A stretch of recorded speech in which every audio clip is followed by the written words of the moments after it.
What's going on, guys? It's the Poster64 back here again with another Godzilla figure review. Today we have new from MonsterArts, the Gigan Great Decisive Battle version. Why exactly is it called the Great Decisive Battle version? I'm not totally sure. Maybe it's referring to the battle that he was in being great and decisive in Final Wars. That's all I can think of. But anyways, this figure is pretty darn awesome. Basically, I'll give you a look at the details and chat about them for a sec. Basically, this is a reissue type deal of the Gigan that was previously released a little while ago. I'm not sure exactly when the first one came out, but not incredibly long ago. But this is a new version of the Gigan put out with some more accessories. Now, the first version we had did come with some accessories, and this one comes with the same accessories, just plus a little bit more. So the accessories the first version came with was the extra, and I have the chainsaw in the final version set on, but it comes with the standard spike hands, the standard little pinchers. These are the big pinchers, and a different neck piece that just makes the head attached with the armor there, and then this horn is different. That is everything that the first version comes with, as well as this one. They both come with all those accessories. The only difference is this version comes with a really cool beam effect like he has in the movie where it explodes. So let's see if we can set that up, lock that in place.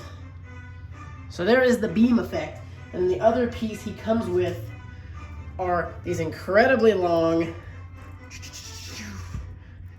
pieces that he shoots out of the standard pinchers in his first encounter with Godzilla. We'll take a look at those a little bit later here. Really quick, let's take a look. This is just a standard little base. It comes in two pieces. And the beam effect is really cool, how it wraps around his head with this piece here. Comes out and then explodes like it does in the movie. This looks really awesome. A lot of fun little detail in this piece. Definitely glad we got a really cool beam effect. It seems like it's been a while since a new figure has gotten a beam effect. I'm bummed the Godzilla 2004 that we're getting in next year to kind of pair with this guy. I'm really bummed he doesn't have a beam effect, but that's all right. So, guys, in terms of articulation, of course, this guy being MonsterArts, chock full of it, right? So he has kind of moves at the toe here. He's got some ankle movement. Of course, knee can spin, knee can bend. The top of the leg has a wide range of motion, as well as shoulder, elbow. The chainsaws spin. And cool thing about these chainsaw pieces is you can actually spin the blades in there. MonsterArts is still yet to come up with a way to give us a spinning chest blade, but we can hope for that next time. Guys, obviously the tail's chock full of awesome articulation.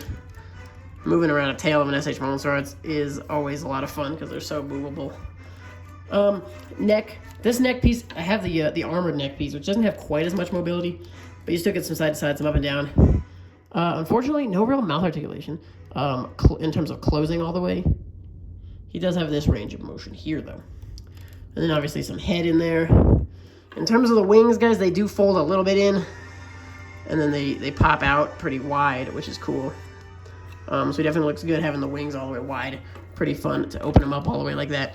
Sometimes Gigan's a bit of annoying to stand. He definitely has to use his tail to sit back on there in order to stand up. But that's not too huge of an issue. Guys, really quick, I'm not going to take him apart and put all these pieces on. I will show you. This is the first Gigan from MonsterArts. So here's what he would look like if he had all of his other pieces on. Check out the hands on him. A little paint chip there. Yeah, I got some paint chip there, it looks like. But pretty similar.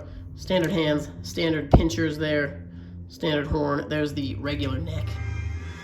And like I said earlier, this is the first version of Gigan. He does come with all the chainsaw hands and the head effects. And there he is with the regular hands. Only difference on the hands being this new Gigan, the claws, you can actually take these pieces and you pop them out. They're a little difficult. I did it once before. So I was thinking these parts might just pop out, but no, the whole piece pops out kind of sideways and kind of fits in there. And yes, they do matter which side they go on, so it's a little bit hard. We're just gonna grab one of these pieces. Give me one sec, guys, to show you what this looks like if we were to put this together. This might be the piece. Whoop, sorry. So we just take this, guys, and it just simply plugs right on in. If I can plug it into the correct side, that would be phenomenal. Okay, so there we have one. And I don't think I'm going to do anymore because it just takes too long, but you can, just to give you a gist. So obviously this would be on his hand, and he shoots that piece out. We'll take a better look at this when we get the Godzilla SH MonsterArts. But this thing has definitely got some good length to it, guys. Let me grab the ruler. We'll take a look at some measurements of this figure. So just the Gigan, head to foot, is going to be standing at, especially with that big horn, he sits around the 8-inch mark. Pretty good. And check out the width of him. Length, including tail, is about 7 or 8. But then this piece, guys, if you include the hand, I'm going to have to kind of pull this off camera even to measure it, because... So there's the first measurement. That's a foot. So we back that up.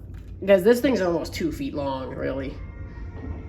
And then obviously you have the pointy end on the end that he shoots, and the chains. Like I said, guys, we'll take a good look at this, and I'll get Gigan all fitted out with all of these effect pieces for that review when we take a look at the Godzilla. And then to put it back together, you just pop these things right back in.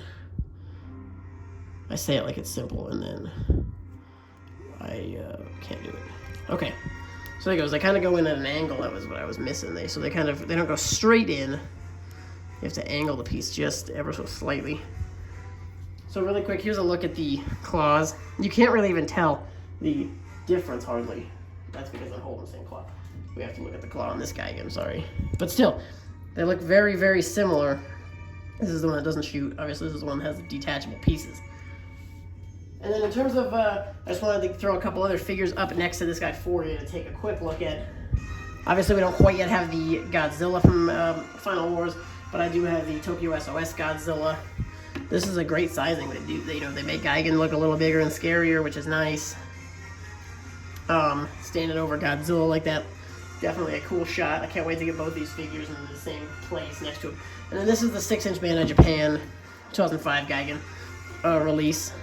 So he, obviously, being an SH MonsterArts, I say this almost every video, the SH MonsterArts scale well with any 6-inch, really, in terms of being equal with them. And then here is the other Gigan. He's kind of in a more bent over position because I had him standing up against something, so he didn't need to be standing up straight and on his tail. But it does look like this Gigan has a slightly larger body. I don't know if they just made him a little bigger, or if it's just because he's probably partially due to him just standing up straight and his leg popped right off. But, so yeah, they're pretty much even in size. I do imagine this is the exact same sculpt, guys, used on these two Gigans. But, so guys, I picked this guy up from Big Bad Toy Store. As of the making of this video, they are still in stock of this figure, so you can head over there and pick him up. He's a little pricey, sitting at about $160, guys, which for a figure that had come out not incredibly long ago, for just a reissue, is definitely a little expensive. But it's awesome getting those effect parts. The beam looks awesome. I still got to decide for when I display him with the SH MonsterArts Godzilla 2004, if I'm going to display him just with the chainsaws and maybe the beam, or if I'm going to put all those all these little twisty tie things on him and have him try and entangle Godzilla all up. But guys, definitely love this figure. Can't wait to get him set up on the shelf. Looks really great. This has been the SH MonsterArts Gigan Great Decisive Battle version. I showed it some in the unboxing, so feel free to check that out.